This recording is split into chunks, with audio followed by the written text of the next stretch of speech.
राधे राधे। प्रणाम भक्तों, आज मैं आपको संतोषी माता के व्रत की कथा सुनाने जा रही हूँ। एक बुढ़िया थी, उसके साथ बेटे थे। 6 बेटे कमाते थे, एक बेटा निकम्मा था। बुढ़िया 6 बेटों को अच्छा खाना खिलाती थी और जो कुछ बचा कुचा होता वह छोटे बेटे को खिला देती थी। छोटा बेटा बहुत भोला था। अपनी पत्नी से बोला, मेरी माँ मुझे कितना प्यार करती है। पत्नी ने कहा, हाँ, सबकी झूठन तुम्हें खिलाती है। उसे यकीन नहीं हुआ। कुछ दिन बाद त्योहार आया। वह देखने के लिए सिर दर्द का बहाना कर लेट गया और कपड़े में से सब कुछ देख रहा था। उसकी माँ ने बहुत स्वादिष्ट खाना बनाया, उसके 6 भाइयों को खाना खिलाया और जब वह 6 के 6 खाना खाकर उठ गए तो उनका जो कुछ भी बचा कुचा था उसमें से उसने एक लड्डू बनाया और वह छोटे बेटे के पास लेकर गई और उसको देने लगी। तब उसने कहा, माँ मुझे भोजन नहीं करना है, माँ मैं काम के लिए बाहर जा रहा हूँ। तो माँ ने कहा कि कल जाता हो तो आज ही चला जा। वह घर से निकल पड़ा। उसकी पत्नी गौशाला में थी। वह उसे जाकर बोला, मैं परदेश जा रहा हूँ।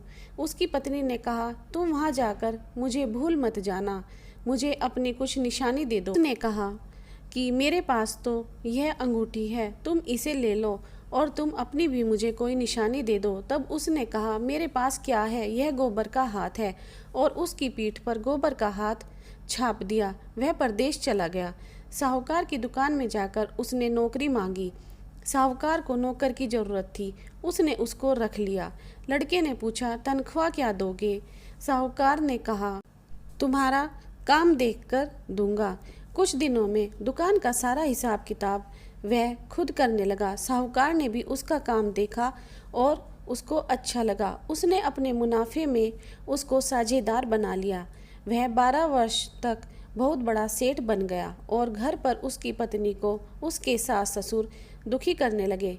वह घर का सारा काम करती और जंगल में लकड़ी लेने भी जाती और बदले में उसको सूखी रोटी मिलती और नारियल के खोपरे में पानी मिलता। इस तरह दिन बीत रहे थे। एक दिन जंगल में वह लकड़ी लेने जा रही थी तो कुछ औरतें संतोषी माता की पूजा कर रही थी। उसने भी कथा सुनी और उन औरतों से पूछा, बहन तुम किस देवता की पूजा कर रही हो, मुझे भी बताओ।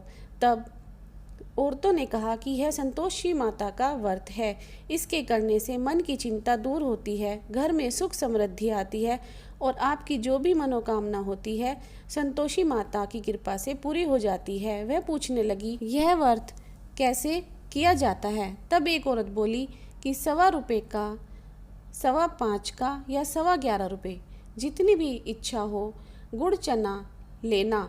हर शुक्रवार को व्रत रखकर कथा कहना और दूसरों को सुनाना, और अगर कोई कथा सुनने वाला ना मिले तो घर में घी का दीपक जलाकर उसके सामने जल का लोटा रखकर कथा कहना।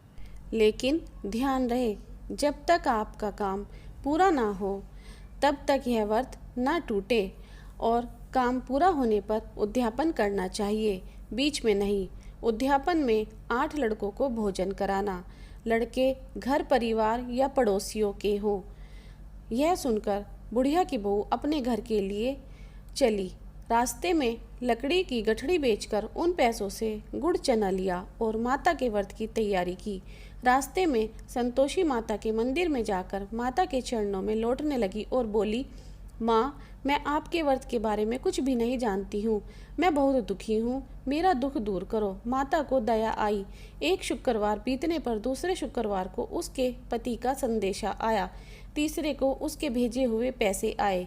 यह देखकर जेठानी मुंह बनाने लगी, लेकिन वह बोली, मुझे पैसा नहीं चाहिए माँ, मुझे तो अपना सुहाग चाहिए।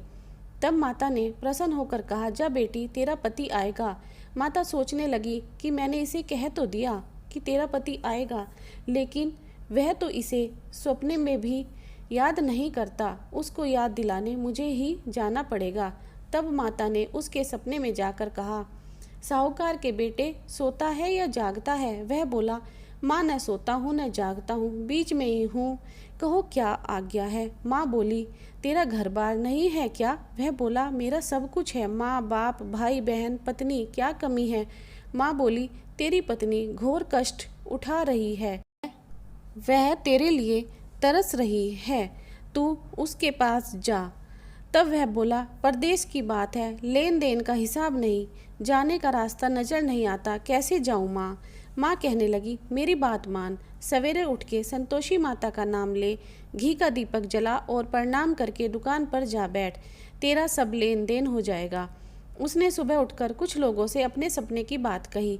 सब उसका मजाक उड़ाने लगे। एक बूढ़ा बोला, देख भाई, मेरी बात मान, और देवता ने जैसा कहा वैसा ही कर। तब उसने जैसा माता ने कहा था वैसा ही किया और जाकर दुकान पर जा बैठा। थोड़ी देर में क्या देखता है, देनदार रुपया देने आए और लेने वाले हिसाब लेने। उसका सारा सामान बिक गया और शाम तक धन का ढेर लग गया। वह सब काम निपटा कर घर के लिए रवाना हुआ। उसकी पत्नी जंगल से लकड़ी लेने गई। लौटते वक्त माँ के मंदिर में गई। तब माँ ने कहा कि तेरा पति आ रहा है, अब तू लकड़ियों के 3 गट्ठर बना और एक नदी के किनारे रख दे, दूसरा मेरे मंदिर में और तीसरा अपने सिर पर। तेरा पति लकड़ी का गट्ठर देखकर वहाँ रुकेगा, नाश्ता पानी बनाकर माँ से मिलने जाएगा। तब तू लकड़ी के गट्ठर उठाकर जाना और चौक में जाकर बोलना, सासू माँ लकड़ी का गट्ठा लो, भूसे की रोटी दो और नारियल के खोपड़े में पानी दो। आज कौन आया है, माँ की बात सुन। बहुत अच्छा माता कहकर प्रसन्न हो लकड़ी के गट्ठर लेकर आई। जैसा माँ ने बोला उसने वैसा ही किया और घर के चौक में जाकर आवाज़ दी, सासू माँ लकड़ी का गट्ठा लो, भूसे की रोटी दो, नारियल की खोपड़ी में पानी दो। आज कौन आया है। यह सुनकर सास आई और सब कुछ भुलाते हुए बोली, ऐसा क्यों करती हो, तेरा मालिक आया है, आ बैठ, मीठा भात का भोजन कर, कपड़े पहन। फिर बेटे से बोली, यह तेरी पत्नी है, जब से तू गया है तब से सारे गांव में जानवरों की तरह भटकती फिरती है, घर का काम काज भी नहीं करती।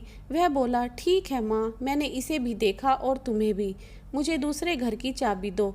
उसने दूसरे घर की चाबी ली और सारा सामान उसमें लगा दिया। इतने में शुक्रवार का दिन भी आ गया। बहू ने अपने पति से कहा, मुझे माता का उद्यापन करना है। पति बोला, बहुत ही अच्छा, खुशी से करो, और सारे उद्यापन की तैयारी करने लगी। उसने जेठानी के बच्चों को बुलाया तो जेठानी ने अपने बच्चों को सिखाया कि भोजन के समय सब बच्चे खटाई मांगना, जिससे उसका उद्यापन पूरा ना हो।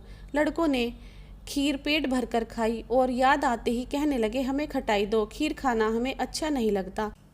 बहू कहने लगी, खटाई किसी को नहीं दी जाएगी। तब लड़के बोले कि हमें पैसे ही दे दो। बेचारी भूल से उनको पैसे दे बैठी और लड़कों ने उसी समय जाकर उन पैसों से इमली लेकर खटाई खा ली। संतोषी माता नाराज हो गई। तब राजा के सिपाही उसके पति को पकड़कर ले गए। जेठानी बोली, पता नहीं कहाँ से लूटकर धन इकट्ठा किया है जो राजा के सिपाही पकड़कर ले गए। बहू ने यह सुना तो वह रोती हुई माता के मंदिर में गई और कहा, माँ, पहले हंसाया और अब रुला दिया। माँ बोली, बेटी, तूने उद्यापन के व्रत को भंग किया है, इतनी जल्दी सारी बातें भूल गई। मैं भूली नहीं थी माँ, बच्चों ने मेरे से जिद की तो मैंने उन्हें पैसे दे दिए। अब आप बताओ, मैं फिर से आपका उद्यापन करूँगी। माँ बोली, अब की बार भूल मत जाना, जा, तुझे तेरा पति रास्ते में ही मिलेगा। रास्ते में पति को आता हुआ देखा तो उसने कहा, तुम कहाँ चले गए थे। तब वह कहने लगा, इतना धन कमाया है, राजा ने टैक्स मांगा था सो वह देने गया था। वह बोली, मुझे माता का उद्यापन करना है। पति ने कहा, करो। वह फिर जेठानी के लड़कों को भोजन के लिए कहने गई। जेठानी ने फिर से लड़कों को सिखा दिया कि तुम खटाई मांगना। लड़के आकर बैठ गए और बोलने लगे कि हमें खटाई खानी है। वह बोली, खटाई नहीं मिलेगी।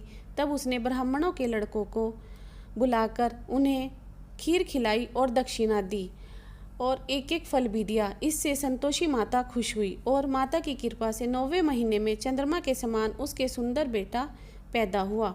बेटे को लेकर वह माता जी के मंदिर में जाने लगी।